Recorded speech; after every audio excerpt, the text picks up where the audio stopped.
So, the experiment I wanted to do, I'm going to have to shuffle around because, as it turns out it's going to need a bit more work than I expected. And, but I have something else instead that I'm going to be moving up to make up for it.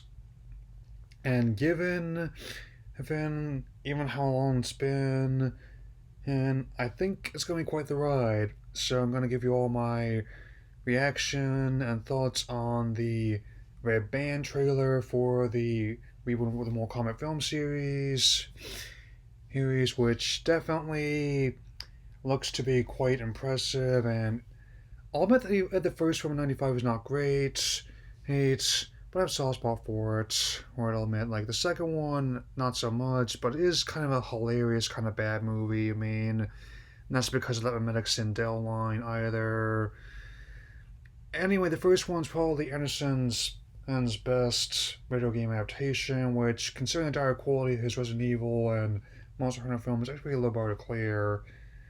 If I had to pick my favorite film, it has probably Event Horizon, but this one's going to be starting fresh with a new cast and creative team who clearly they care about the material and look forward to representing it in all its harder, bloody gory, and I've just seen several game maker fatalities in there. And given how popular video game series remained, how it's coming out on April 16th, just shy of its 30th anniversary, I definitely have no qualms. The idea they're going to be as old as this franchise now, and I'm okay with that. Yeah. So, well, I'm not sure what to make of everything they do in this movie. The being this having the new character Cole, but so far I don't wonder if that's actually going to be the case. Is this actually a character unique to this movie, or is something more? And they're going full on the colorblind casting. I'm not familiar with Sissy Stringer as an actress, but I'm really liking Melina having the daggers and the mandibles from the games. I will see your and also Jessica McNamee as Sonya Blade. I mean, I will see you here come through and raise you who a flaming deadly kiss or being swallowed up and being having all the bones spat out. I mean, they've already shown how several of Vitality's going to be accurate at the games. Aims to have Ludi Lin as Liu Kang. Imagine that.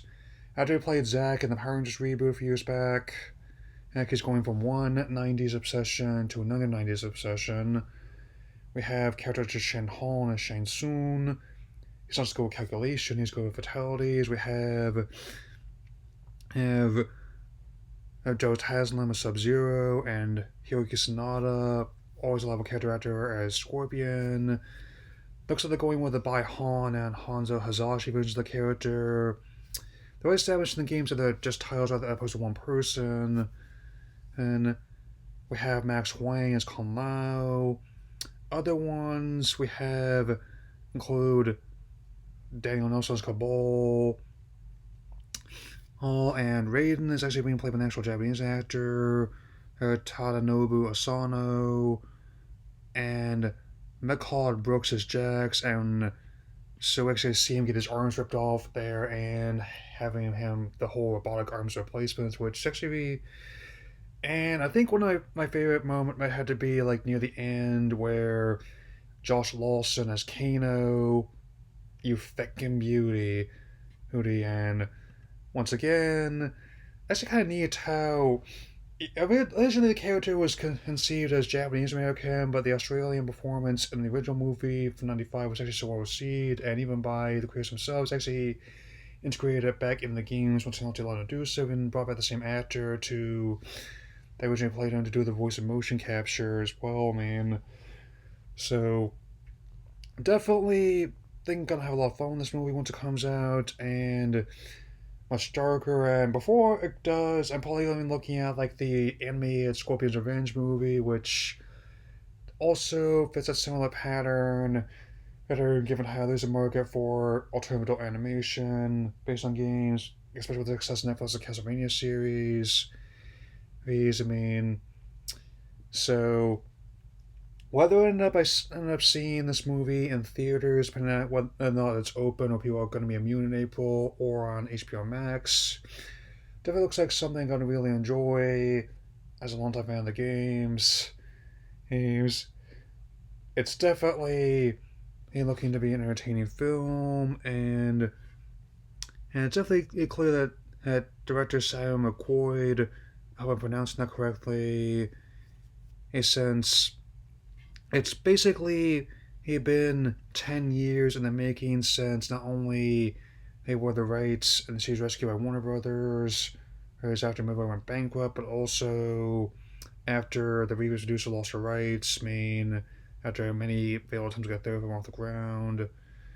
And so also hopes that it reminds me a lot of like the web series I had a while ago, which definitely provide the template, and it's like that but larger scale. Since anyway, that's all I have to say for now, and hope I'll see you later to test your might.